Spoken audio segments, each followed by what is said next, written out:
Hello guys, സ്റ്റോക്കിക്സിൻ്റെ മറ്റൊരു പുതിയ വീഡിയോയിലേക്ക് എല്ലാവർക്കും വീണ്ടും സ്വാഗതം. അപ്പോൾ ഇന്നത്തെ വീഡിയോ എന്താണെന്ന് വെച്ചാൽ നമ്മുടെ 212 പമ്പ് അല്ലെങ്കിൽ പ്രിക്കോളിൻ്റെ 212 പമ്പ് നമ്മുടെ RX100 അല്ലെങ്കിൽ 135 EZ ആണെങ്കിലും എങ്ങനെ ഫിറ്റ് ചെയ്യാം എന്നുള്ള വീഡിയോൻ്റെ രണ്ടാമത്തെ വീഡിയോ ആണ്. ഫസ്റ്റ് വീഡിയോ കാണാത്തവരും നേരെ പോയി ചാനലിൽ പോയി ആ വീഡിയോ കണ്ടതിന് ശേഷം മാത്രം ഈ വീഡിയോ കാണാം, എന്നാലേ എന്തെങ്കിലും കുറച്ച് മനസ്സിലാകത്തുള്ളൂ.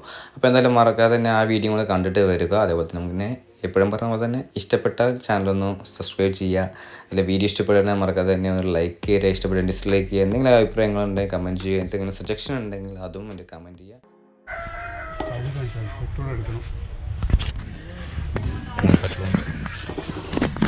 പഴയ ഇത് ടാങ്ക് ഒരു ഡാമേജ് ഒന്നും ഇല്ല തോന്നുന്ന ചളിയുണ്ട്. ഇതാ കാണുന്നുണ്ട് ഗൈസ്, ഒന്ന് ക്ലീൻ ചെയ്യണം. പിന്നെ ഇതാ പുതിയ ലെൻസ് എന്തായാലും കറക്റ്റ് മാച്ച് ആകില്ല, പക്ഷേ സീൽ ഓയിൽസ് മറ്റേ പേസ്റ്റ് എല്ലാം കയറ്റി കഴിഞ്ഞാൽ വെച്ചാൽ റെഡിയാവുന്ന പറഞ്ഞു. പേസ്റ്റ് ഇട്ടിട്ട് നമുക്കൊന്ന് സീൽ ചെയ്യാം. നിങ്ങളിപ്പോൾ കാണുന്ന പ്രോസസ്സ് എന്തെന്ന് വെച്ചാൽ നമ്മുടെ 212 ടാങ്കിൻ്റെ ലെൻസ് അഥവാ നമ്മുടെ ഓയിൽ ഗേജിൻ്റെ ലെൻസ് സീലൻ്റ് ഉപയോഗിച്ച് നല്ല രീതിക്ക് പേസ്റ്റ് ചെയ്ത് നമ്മുടെ ടാങ്കിൽ ഫിക്സ് ചെയ്തതാണ്. എല്ലാന്നുണ്ടെങ്കിൽ ഇത് നല്ല രീതിക്കുള്ള ലീക്ക് ഉണ്ടാക്കും. കാരണം എന്ന് വെച്ചാൽ OG വരാത്തത് കൊണ്ട് തന്നെ നമ്മൾ ആഫ്റ്റർ മാർക്കറ്റ് യൂസ് ചെയ്യുന്ന കറക്റ്റ് ഫിറ്റും പ്രോപ്പർ ഫിറ്റിംഗ് കിട്ടത്തില്ല. അതുകൊണ്ട് എന്തായാലും തീർച്ചയായിട്ടും ലീക്കിങ് വരും. അതുകൊണ്ട് മാക്സിമം ടൈറ്റിൽ നമ്മൾ മാക്സിമം ലീക്കില്ലാതെ ഫിറ്റ് ചെയ്യാനുള്ള തീരുമാനത്തിലിരിക്കുന്നത്. അപ്പോൾ ഏകദേശം അത് ടാങ്കെല്ലാം ഫിറ്റ് ചെയ്ത് കഴിഞ്ഞ് ടാങ്ക് നമുക്കൊന്ന് റീഫില്ല് ചെയ്യണം. നമ്മുടെ ഓയിൽ ഒഴിച്ച് ഫില്ല് ചെയ്യണം. ഫില്ല് ചെയ്തിട്ട് വേണം നമുക്ക് അതിൽ എയറൊക്കെ എടുത്തിട്ട് നമുക്ക് ആ ഇഴിൽ കറക്റ്റായി വർക്ക് ചെയ്യുന്നുണ്ടോ എന്നൊക്കെ ചെക്ക് ചെയ്യാൻ. അപ്പോൾ അതിന് തന്നെ ഓയിൽ ഫില്ല് ചെയ്യാനാണ് ഫസ്റ്റ് പ്രോസസ്സ് എന്ന് പറഞ്ഞാൽ. അച്ഛൻ്റെ പേരെന്തായിരുന്നു ആശാ? അച്ഛൻ്റെ പേരെന്ത്?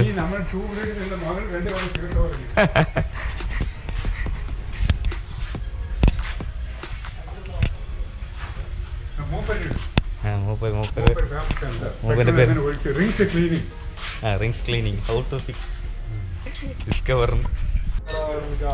കാണില്ല, പൈസ കാണില്ല പോലെ.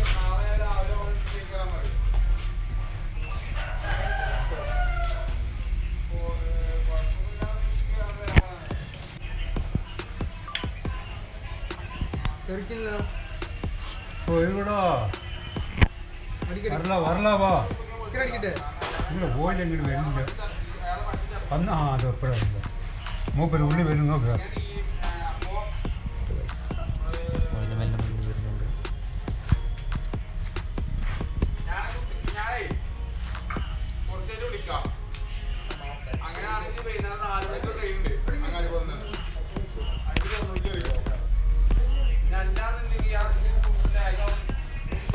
ഓയിൽ പമ്പിന്റെ എയർ ലോക്ക് എടുക്കണം. ഓയിൽ ഇതിൽ കൂടെ ചേട്ടൻ നമുക്ക് ഓയിലിലെ എയർ ലോക്ക് എടുക്കുകയാണ്. ഇതിൽ കൂടെ ഓയിൽ വന്നു പറഞ്ഞാൽ എയർ ലോക്ക് ക്ലിയർ ആയില്ലേ? ഇത് നമുക്ക് ഇനി കംപ്ലീറ്റ് ആയിട്ട് എപ്പോഴെങ്കിലും ട്യൂഡിയോയിൽ കഴിഞ്ഞു വരുന്ന എയർ ലോക്ക് എടുത്തിട്ട് വേണം വിനിയോഗിക്കാൻ അല്ലേ? ഓയിൽ ഡ്രൈ ആയാൽ ഇനി എയർ ലോക്ക് എടുക്കണം. ഡ്രൈ ആക്കാതെ നോക്കണം അല്ലേ?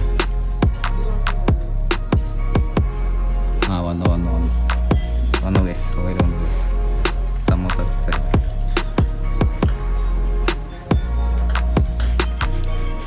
ഇനി നമുക്ക് പമ്പ് വർക്ക് ചെയ്യാം. ഇനി ത്രോട്ടിൽ കേബിളെല്ലാം മാറ്റണം.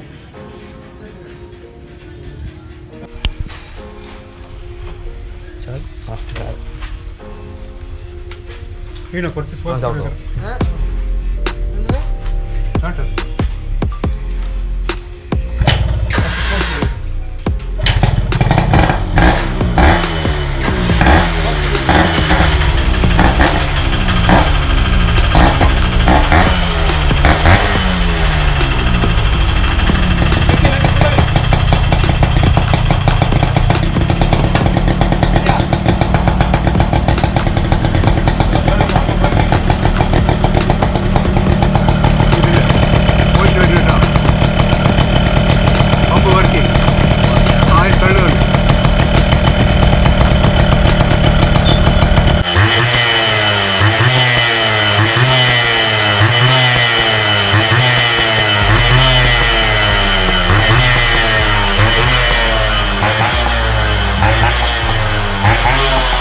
ത്രോട്ടിൽ അയച്ചിട്ട് പഴയ സ്റ്റോക്ക് ത്രോട്ടിൽ കയറ്റാൻ പോകണം കേട്ടോ.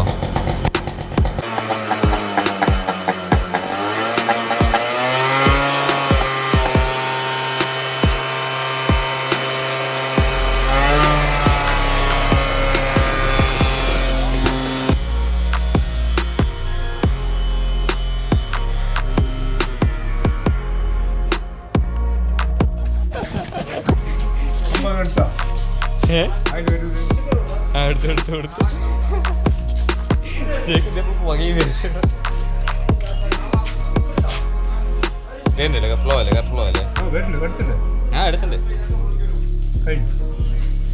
കറക്റ്റ് പറയാണല്ലേ.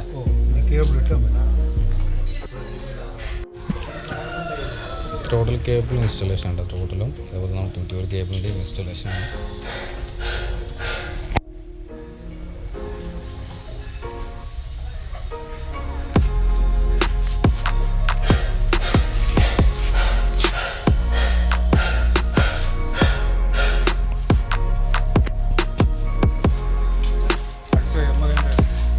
അടുത്ത മെക്കാനിക്കാണ്.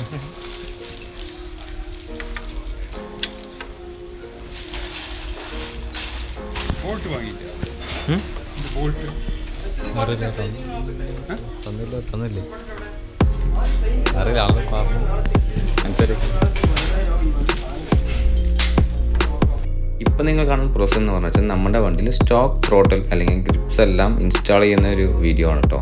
കാരണം വെച്ചാൽ നമുക്ക് നേരത്തെ ഡൊമിനോയുടെ ക്വിക്ക് ഉള്ളത്, അതുകൊണ്ട് നമ്മൾ അത് സെറ്റ് ചെയ്യാൻ പറ്റില്ല. അത് സിംഗിൾ കേബിളാണ്, നമുക്കത് വെച്ചൊന്നും ചെയ്യാൻ പറ്റത്തില്ല. അതുകൊണ്ട് നമ്മളിപ്പോൾ നോർമൽ ത്രോട്ടലിലേക്ക് പോവുകയാണ്, സാധാ ത്രോട്ടൽ. നെക്സ്റ്റ് ടൈം നല്ലൊരു അപ്ഗ്രേഡ് കിട്ടിയാൽ നമ്മൾ അപ്ഗ്രേഡ് ചെയ്യുന്നതായിരിക്കും. ഇപ്പോൾ കാണുന്ന പ്രോസസ്സ് എന്ന് പറഞ്ഞാൽ എല്ലാവർക്കും തോന്നും നിങ്ങൾക്ക് എന്താ വട്ടായി ഉള്ള പെയിൻറ്റിനൊക്കെ ചൊല്ലിക്കളയെന്ന് കൊണ്ട്. പക്ഷേ ഞങ്ങൾക്ക് വട്ടായതല്ല ഗ്യാസ്.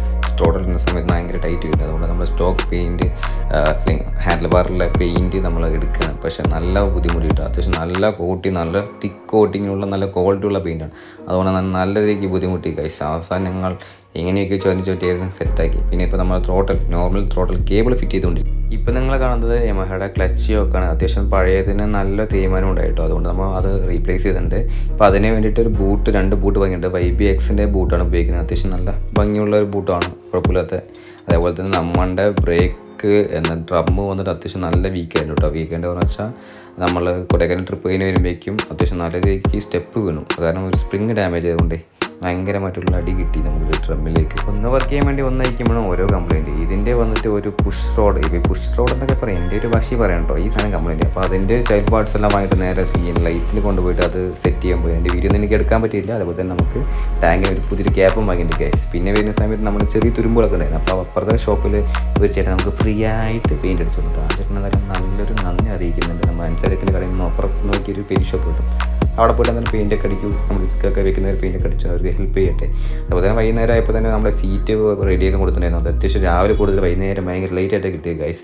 അപ്പോൾ അങ്ങനെ നമ്മുടെ വർക്കെല്ലാം തീർത്തിട്ടുണ്ട്. അപ്പോൾ എന്തായാലും പുതിയൊരു വീഡിയോ കാണുന്നവരെ ബൈ. അപ്പോൾ രാവിലെ പറഞ്ഞ പോലെ ലൈക്ക്, ഷെയർ, കമൻറ്റ് മറക്കാതെ ചെയ്യണേ. ബൈ.